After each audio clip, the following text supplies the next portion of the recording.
Friends नमस्कार, हमारे इस यूट्यूब चैनल पर आपका बहुत बहुत स्वागत है। अभी तक हमारे इस चैनल को सब्सक्राइब नहीं किए हैं तो कृपया सब्सक्राइब कर दीजिएगा तथा उसके बगल में एक बेल का आइकन होगा, उसे भी दबा दीजिएगा ताकि मेरे आने वाले हर वीडियो का नोटिफिकेशन आपको मिलता रहे।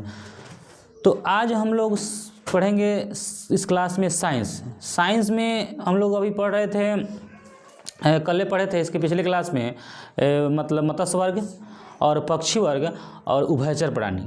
आज हम लोग पढ़ेंगे मतलब इसमें रेप्टेलिया यानी सरीसृप और एक पढ़ेंगे मैमेलिया स्तनपायी जीव। अब सरीसृप कौन सा जीव होता है, स्तनपायी कैसा जीव होता है, इसी के बारे में हम लोग डिटेल से पढ़ेंगे।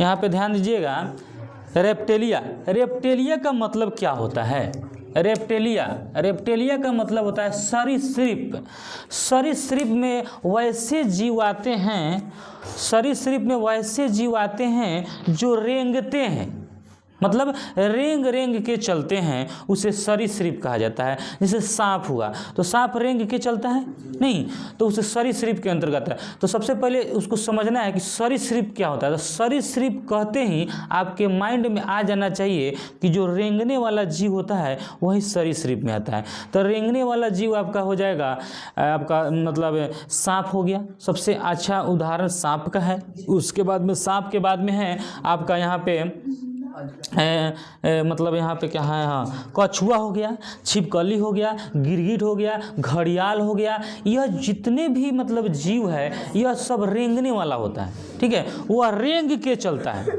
हैरानी करिए, रेंग के चलता है। तो इसी के बारे में आज हम लोग सरीसृप के बारे में कुछ ऐसा जीव होता है उसके बारे में पढ़ेंगे, ठीक है। तो सरीसृप में जैसे वैसा जीव जो रेंगने वाला होता है और जिसके हृदय में 2 आलिंद और एक छोटा सा निलय होता है। लेकिन मनुष्य के जो शरीर में होता है 4 कोष्ठ होता है, 4 कोष्ठ, 2 आलिंद और 2 निलय होता है, ठीक है। 2 आलिंद 2 निलय होता है मनुष्य के शरीर में। लेकिन इस सरीसृप जो सांप है, जो रेंगने वाला जीव है, उसमें 2 आलिंद होता है, 2 आलिंद और 1 निलय होता है। लेकिन मनुष्य के शरीर में 2 आलिंद और 2 निलय होता है, ठीक है, समझ में है। तो 2 आलिंद और 1 निलय होता है सरीसृप जीव में, ठीक है। आलिंद हम लोग जब पढ़ेंगे ना, हम अपना चेम्बर में मनुष्य का चेम्बर पढ़ेंगे तो उसमें हम लोग पढ़ेंगे बायां आलिंद, दायां निलय, बायां निलय, इस सब के बारे में हम लोग पढ़ेंगे, ठीक है। उसी तरह इस सांप के में मतलब सांप में भी 2 आलिंद होता है और 1 निलय होता है, ठीक है। इसके मुख में दंत विष पाया जाता है, मतलब वैसा दांत पाया जाता है जो विष होता है। मतलब नहीं कहते सांप का मतलब विष वाला दांत, लोग कहता है कि जो घुमाने आता है फकीर सब सांप लेके नहीं आता है तो वह जो होता है विष वाला दांत निकाल देता है, लोग कहते हैं ना। यानी उसके सांप के मुंह में एक विष का दांत होता है, विष का दांत होता है जो उसको क्या करता है, अगर काट लेता है किसी को तो उसको मतलब जहर उसके पूरे शरीर में फैल जाता है। तो एक विष का दांत होता है, तो कहा जाता है कि वो विष का दांत कोई क्या करता है, निकाल के तब घुमाता है, तो ठीक घुमाता है। तो विष का सांप उसके मुंह में पाया जाता है, किसके, सरीसृप में, ठीक है। हर सरीसृप वाला दांत विष उपस्थित होता है। देखिए जैसे सर्प सबसे अच्छा उदाहरण है, सरीसृप का सबसे अच्छा उदाहरण है सर्प, माने सांप। सर्प मतलब सांप। अब सांप में आता है नाग, जिसे बोलते हैं किंग कोबरा। सांप आता है जिसे नाग आता है, नाग को बोलते हैं किंग कोबरा या नागराज भी कहते हैं। नाग को ही नागराज कहते हैं या किंग कोबरा कहते हैं, ठीक है। यह ऐसा सांप होता है, यह एकमात्र ऐसा सांप होता है जो अपना घर स्वयं बनाता है। मतलब सांप अपना घर स्वयं नहीं बनाता है, वह सांप जो है मूस क्या करता है, मूस क्या किया, अपना मतलब अपना घर बनाया और उसी में जाके वो बस जाता है। अब जाएगा, उसको खा जाएगा और उसमें अपना घर बना लेगा। यही नहीं होता है, आक्रमण किया और उसको खत्म कर दिया, अपने रह गया। उसी तरह से लेकिन यह जो नागराज होता है बहुत मतलब क्या बोलते हैं इसको, मतलब अच्छा सांप कहा जाएगा इसको।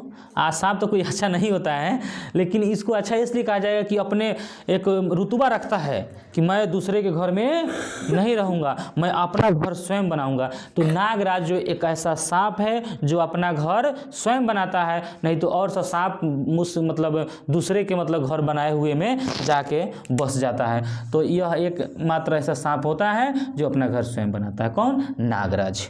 अगला है हाइड्रोफिश। अभी कहिएगा फिश माने मछली, हाइड्रोफिश तो फिश नहीं मतलब मछली के जैसे ही होता होगा, इसलिए हाइड्रोफिश इसका नाम पड़ा है। लेकिन यह समुद्री सांप होता है। कैसा सांप है? समुद्री सांप होता है। यह विश्व का सबसे जहरीली सांप है। अगर आपसे पूछा जाए विश्व का सबसे जहरीली सांप कौन सा है, तो हाइड्रोफिश। विश्व का सबसे जहरीली सांप, विश्व का सबसे जहरीली सांप अगर काट लिया तो लगले खत्म, आदमी बचने की संभावना नहीं है। तो विश्व की सबसे जहरीली सांप आपको हाइड्रोफिश, जिसको समुद्री सांप भी कहते हैं। अगला है एनाकोंडा। एनाकोंडा यह विश्व का सबसे बड़ा सांप है। यह विश्व का सबसे बड़ा सांप है, होता है जो विषहीन होता है, इसमें विष नहीं होता है। ऐसा सांप होता है, एक ही हो गया। उसके बाद अजगर भी होता है। अजगर इसमें अजगर छूटिए गया। अजगर देखिए यहाँ पे अजगर जो होता है यह भी विषहीन होता है। अजगर बहुत बड़ा होता है ना, लेकिन उसमें विष नहीं होता, वो काटता नहीं है, वो सीधे निगल जाता है। आदमी को क्या करता है? निगल जाता है। लेकिन उसमें उसके दांत में कोई विषय नहीं होता है, कटबो करे तो कोई प्रभाव नहीं पड़ेगा। तो काटेगा कहाँ? दांत मतलब कुछ दूर से क्या करता है, आदमी को निगल लेता है।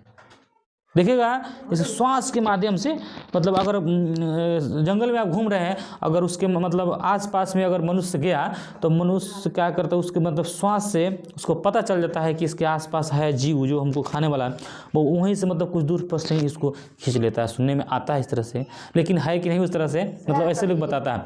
लेकिन यही बात जरूर है कि सांप जो अजगर होता है वह निगल जाता है, माने बहुत बड़ा होता है, इतना हम लोग के शरीर से भी बहुत बड़ा होता है। तो निगलने में उसको क्या दिक्कत है? बहुत बड़ा लंबा होता है तो निगल लेता है। तो इसलिए कहा जाता है वह विषहीन होता है। तो कौन सा सांप विषहीन होता है? तो अजगर, और एक होता है एनाकोंडा। दूगो पूछा जाएगा किस सांप में विष नहीं होता है?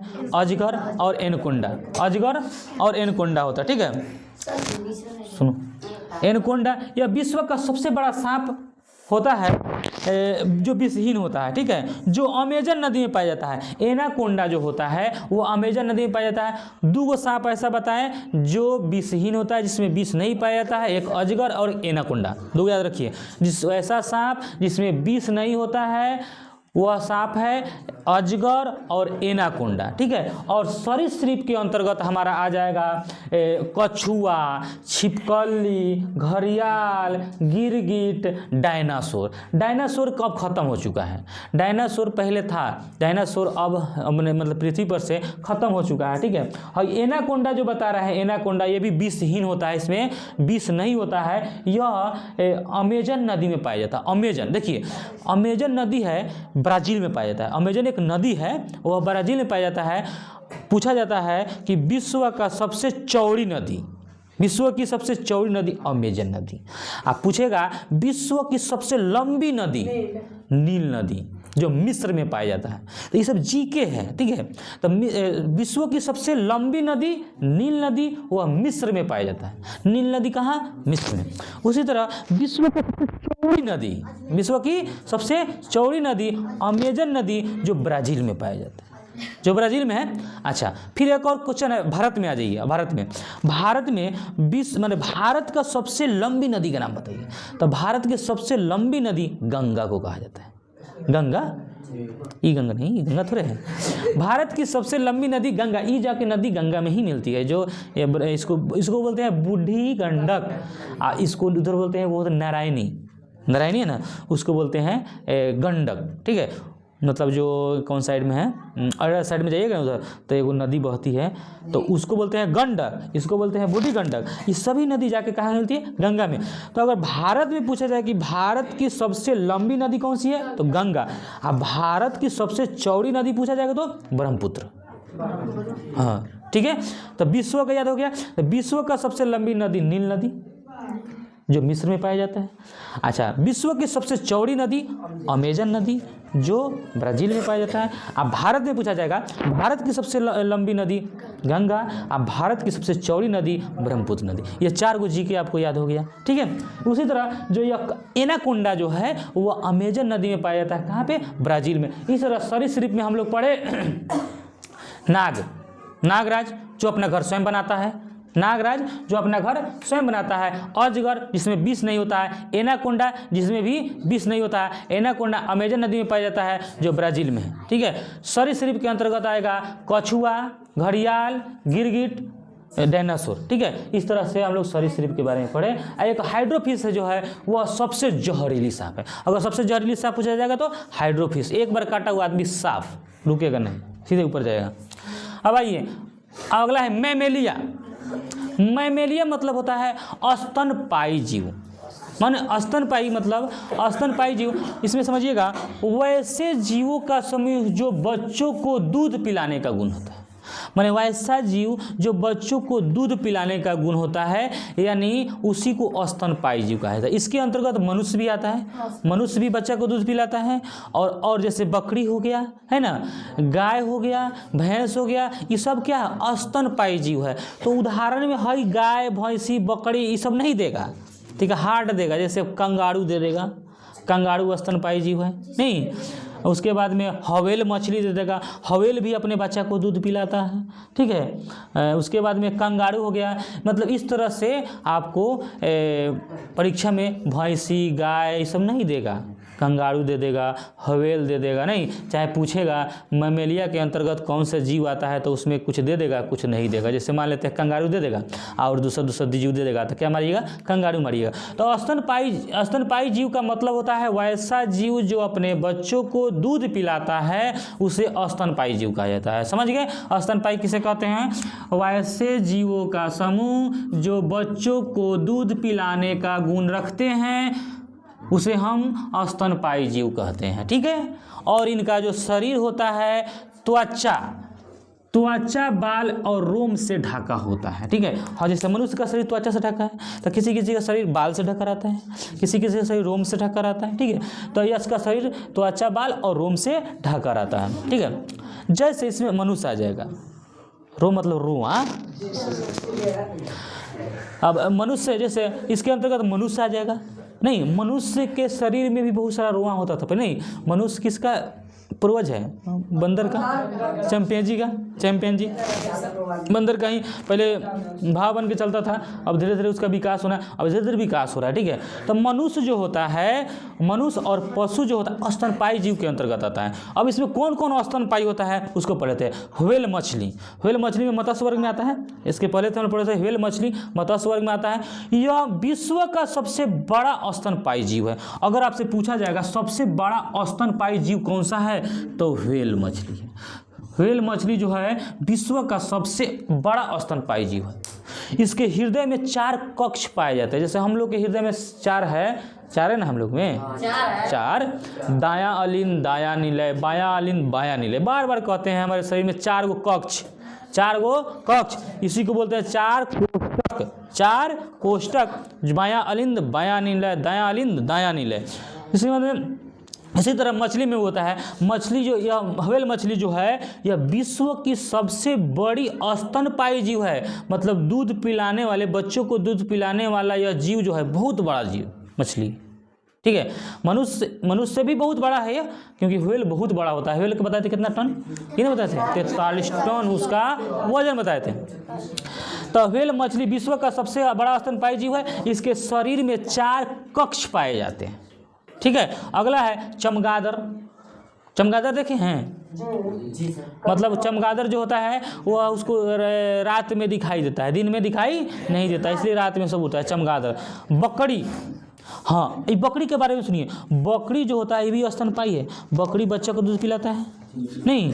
अब बकरी का जो दूध होता है बहुत गर्म होता है, मतलब उसका टेम्परेचर जो होता है 39 डिग्री सी होता है। देखिए बहुत सबसे ज़्यादा गर्म होता है। और ये बकरी का दूध, मतलब छोटे जैसे बच्चा होता है तो कोई मतलब उसको अगर कुछ हो जाता है ना, तो उस बकरी के दूध उसको दिया जाता है, क्योंकि बकरी का दूध बहुत गर्म होता है। कितना डिग्री सी होता है? 39 डिग्री सी बकरी के दूध का तापमान होता है। ध्यान दीजिए, बकरी के दूध का तापमान 39 डिग्री सी होता है, यानी 39 डिग्री सी। देखिए यहाँ पे 39 डिग्री सी, यह बहुत ही गर्म होता है, ठीक है। कंगारू, अब आइए कंगारू जो अपने बच्चों का पालन पोषण अपने पेट में ही करता है। देखिएगा कंगारू अपने बच्चा को पेट में ही लिए रखता है, ठीक है। तो कंगारू भी स्तनपायी जीव है जो अपने बच्चों को पेट में ही पालन पोषण करता है। तो इस तरह से हम लोग सरीसृप नहीं सुनिए, सरीसृप मैमेलिया स्तनपायी के बारे में पढ़ें।